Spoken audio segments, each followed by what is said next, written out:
important qu'on puisse avoir une voix insoumise sur ce qui se passe actuellement à Nice sur cette conférence des Nations Unies sur l'océan. Avant d'en parler plus en détail, j'aimerais quand même redire un mot de solidarité, d'amour pour Rima Hassan et pour ses camarades qui sont kidnappés par Israël, ça fait plus de 40 heures maintenant qu'ils sont sans nouvelles de nous, qui n'ont pas de contact, qu'ils sont emprisonnés évidemment au mépris de la loi internationale, et c'est pour ça que je voulais en parler, parce que là-bas à l'UNOC, ils vont nous parler tout le temps de droit international. Macron va se faire le fer de lance de la diplomatie océanique, du respect du droit, va justement faire un espèce de blue washing sur son mandat, alors que la loi internationale n'est pas respectée par Netanyahou, qui emprisonne illégalement des ressortissants français et en plus une eurodéputée, donc qui devrait bénéficier de l'immunité parlementaire. C'est la première fois, c'est inédit, qu'on a une députée qui a été arrêtée, kidnappée par une armée, en plus l'armée la plus immorale du monde, donc c'est effectivement extrêmement inquiétant et grave, et on n'a aucune réaction à la hauteur de la part du gouvernement, et pas des médias non plus, parce qu'ils reprennent mot pour mot la propagande de Netanyahou. C'est quand même grave, on a des journalistes qui ne se rendent même pas compte qu'en temps de guerre ou en temps de génocide, il ne faut jamais croire sur parole ce que vont nous raconter les autorités israéliennes, et eux vont nous recracher les éléments de langage sur les plateaux avec des arguments absolument honteux en disant bah oui mais bon ils avaient été prévenus, c'est quand même dangereux, ils avaient qu'à pas y aller, oui mais vous inquiétez pas, l'aide humanitaire va être récupérée par Israël et envoyée à Gaza, enfin des horreurs comme ça. Donc c'est important qu'on maintienne la pression et qu'on rappelle quand même que il n'était absolument pas en voie d'aller en Israël, parce que si Rima aujourd'hui a refusé de signer le document et si elle est toujours emprisonnée en Israël, c'est pas parce qu'elle refuse d'être renvoyée en France, personne ne veut rester en Israël, c'est bien parce que dans le document il était inscrit qu'elle reconnaissait avoir pénétré sur le territoire israélien de manière illégale, alors qu'elle était dans les eaux internationales, et que même si elle était dans les eaux palestiniennes, ce sont des eaux palestiniennes, pas israéliennes. Donc dans tous les cas, elle n'avait pas l'intention de mettre le moindre orteil en Israël, et c'est important de le rappeler parce que les médias feignent que Rima reste par plaisir en Israël. C'est absolument pas le cas. Elle reste emprisonnée en Israël parce qu'elle est droite dans ses bottes et parce qu'elle ne refuse pas, elle refuse de signer un papier qui est complètement fallacieux. Donc voilà pour ça. Pour en revenir quand même sur le sujet de la protection de l'océan, effectivement c'est une vaste mascarade de la part d'Emmanuel Macron, qui investit des millions dans la tenue de cette UNOC, mais qui n'est pas capable de sortir le moindre centime quand il faut investir dans la recherche scientifique et quand il faut organiser la planification écologique. Là il n'y a plus d'argent, c'est des coupes budgétaires par-ci par-là. Donc déjà c'est un premier point, et ça a été dit par plusieurs intervenants, le fait qu'on a une criminalisation des militants écologistes, donc ceux qui se battent tous les jours au quotidien pour l'environnement, et bien là ils se font arrêter. Donc je pense notamment aux 5 militants de Greenpeace qui ont eu le malheur de faire des graffitis à la craie, qui se sont vus non seulement mis et placés en garde à vue, mais qui en plus ont été perquisitionnés. On est à un niveau de détournement en fait de la force publique qui se lâche en fait sur des militants écologistes qui est complètement lunaire, et en fait on commence à s'y habituer parce que ça fait des années qu'Emmanuel Macron poursuit les militants écologistes, et ça avait d'ailleurs été initié quand même, faut le rappeler, par François Hollande, hein. À la COP 21 c'était la même chose, où on a signé à résidence des militants écologistes. Là, je parlais de Greenpeace, mais Greenpeace, pareil, qui s'est vu refuser de participer à la parade à laquelle ils avaient été invités.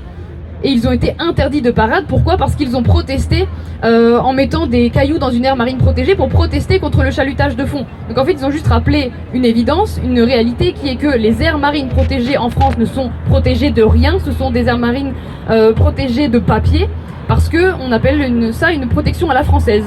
Et je traduis, une protection à la française, ça veut dire aucune protection. Ça veut dire qu'on peut faire tout et n'importe quoi aujourd'hui dans une aire marine protégée en France. On peut y avoir des activités extractives, on peut faire de la pêche industrielle avec des méthodes destructrices, il n'y a aucun problème. Donc on ment aux gens quand on parle aujourd'hui d'aires marines protégées. Donc déjà il faut se battre pour des aires marines réellement protégées.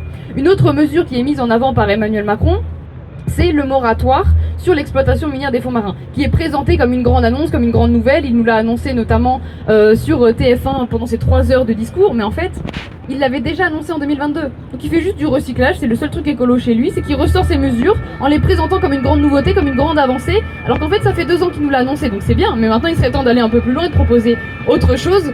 Et donc on voit en fait qu'il n'a rien à proposer, alors que c'est une occasion qui est quand même inédite, parce qu'on a un sommet des Nations Unies en France. La France c'est le 2e territoire maritime du monde, donc on a de quoi en fait pouvoir lancer une diplomatie océanique, on a de quoi pouvoir protéger réellement l'océan, mais Macron s'auto-dépossède de cet outil.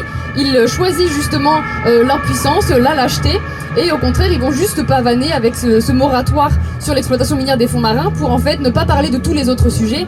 Et quand même quand on parle d'océan, la plus grosse menace sur l'océan en termes de perte de biodiversité, c'est la pêche industrielle. Et on n'a absolument rien sur la transition de notre modèle de pêche pour passer justement d'une pêche industrielle à une pêche artisanale qui est vertueuse à tout point de vue. Parce que la pêche artisanale, c'est beaucoup plus d'emplois. La pêche artisanale, c'est des méthodes qui sont beaucoup moins impactantes pour les milieux, pour les espèces.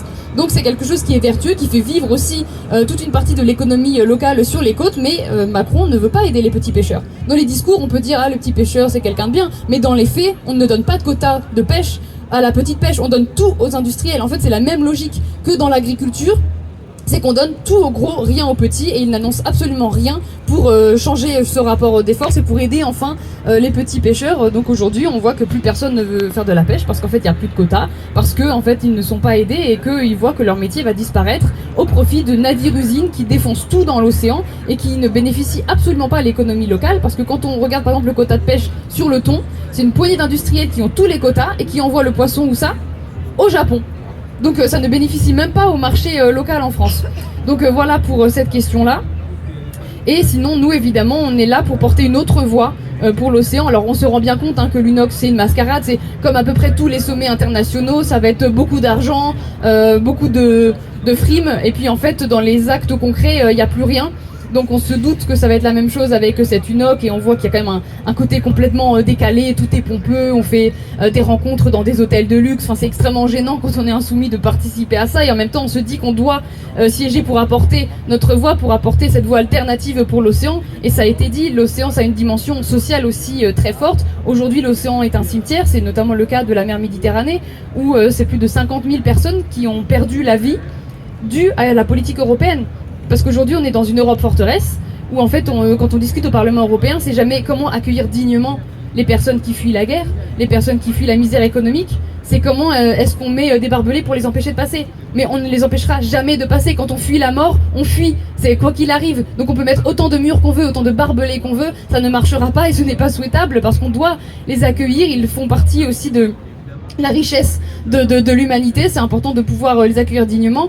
Et c'est en fait une question de vie ou de mort pour eux, donc c'est important de sortir de cette logique de frontières permanentes. On traite aussi aujourd'hui l'océan comme une poubelle. Par exemple, les pêcheurs algériens en 2010 ont pêché 60% de poissons pour 40% de plastique, ce qui est quand même complètement fou. C'est aussi évidemment un milieu qu'on traite aujourd'hui comme un garde-manger infini où on pille absolument tout, alors que si on veut pouvoir pêcher encore pendant des années et des années, il faut à un moment réduire l'effort de pêche, parce que si on pêche tous les poissons, il n'y en aura plus.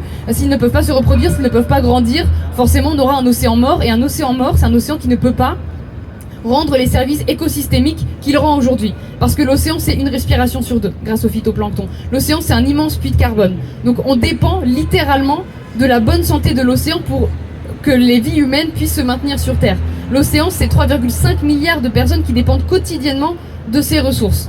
Donc c'est évidemment un allié extrêmement précieux. Évidemment, l'océan a une valeur intrinsèque et on doit le protéger pour sa beauté en tant que telle, pour la vie des individus qui l'habitent, mais y compris d'un point de vue utilitariste, on a besoin de l'océan pour pouvoir vivre et pour ça, il faut le protéger. Et c'est pourquoi, avec la France Insoumise, on a un livret mer qui propose de nombreuses mesures. J'ai aussi sorti un contre-plan de 109 mesures par rapport au plan qui est sorti par la Commission et qui, voilà, on s'attendait à rien, mais on est quand même déçus. C'est vraiment juste un plan creux avec aucune action concrète. Donc c'est important de montrer en fait que les mesures existent, que des scientifiques, des associations ont travaillé sur ces mesures, qu'il suffit de les reprendre et d'avoir cette volonté politique de l'appliquer. Et donc ça passe par sortir de la pêche industrielle, sortir de ce modèle des navires-usines, encourager la pêche artisanale, évidemment avoir des aires marines réellement protégées et pas se moquer du monde. Ça passe par le fait d'interdire le plastique à usage unique, etc. etc. Les mesures existent, il n'y a plus qu'à les appliquer. Vous pouvez compter sur la France Insoumise une fois qu'on sera au pouvoir pour les mettre en place. Et en attendant, eh bien, on milite, on porte nos propositions et y compris on se rend à l'UNOC pour porter notre voix. Merci beaucoup.